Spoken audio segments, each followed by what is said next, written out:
Welcome to my game development laboratory. This past week I implemented most of the multiplayer combat functionalities in my wizard game. I have been testing the game with other players for the little gameplay we have so far. We found numerous bugs and they gave me some nice feedback. Let's go check what I got done this week. We can get the small stuff out of the way first. The new notification feature indicates newly picked up spells. Stuns are now a thing. They are applied as a charge indicator as well, so you can see how fast each character casts. Wizards can go through portals now.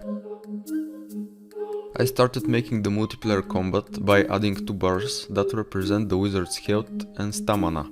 The stamina is the child of the stamina and mana. All of the spells and the rolling use it as a resource. Sitting regenerates it faster and sprinting cancels the regeneration. The weird thing about it is that you can use it only when it is full. Therefore it acts more like a global cooldown for all spells and the roll, rather than a resource.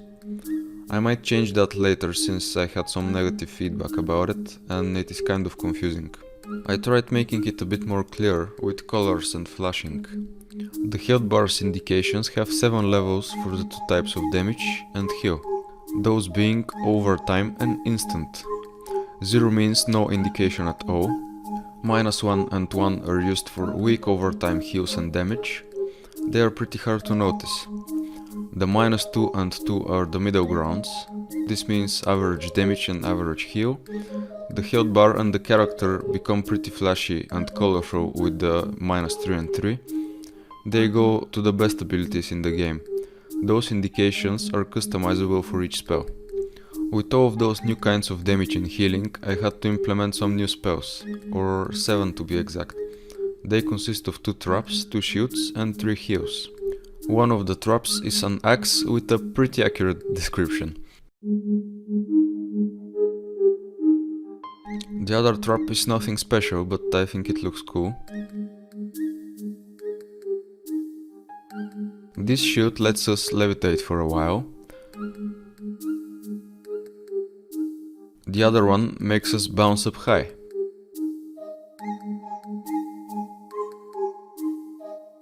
And since they are both surrounding the player, they tend to block spells. Well, sometimes. The first heal is casted on the mouse cursor and instantly heals a good chunk of health. The second heal can be thrown on the ground to heal over time anyone that steps in it. The third one sticks to the caster and doesn't end, but it heals very slowly. All of those heals can heal multiple players.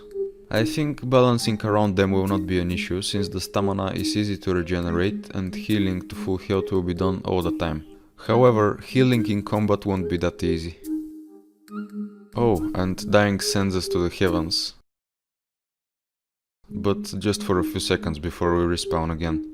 This is due to me being a bad artist and the assets lacking any dying animations for those characters for some reason. So the game is going great so far. I'm really excited for each new upcoming feature. If that is also the case with you, make sure you stick around my laboratory for the next devlog, where we will be adding some PvE enemies, terrain objects and buildings.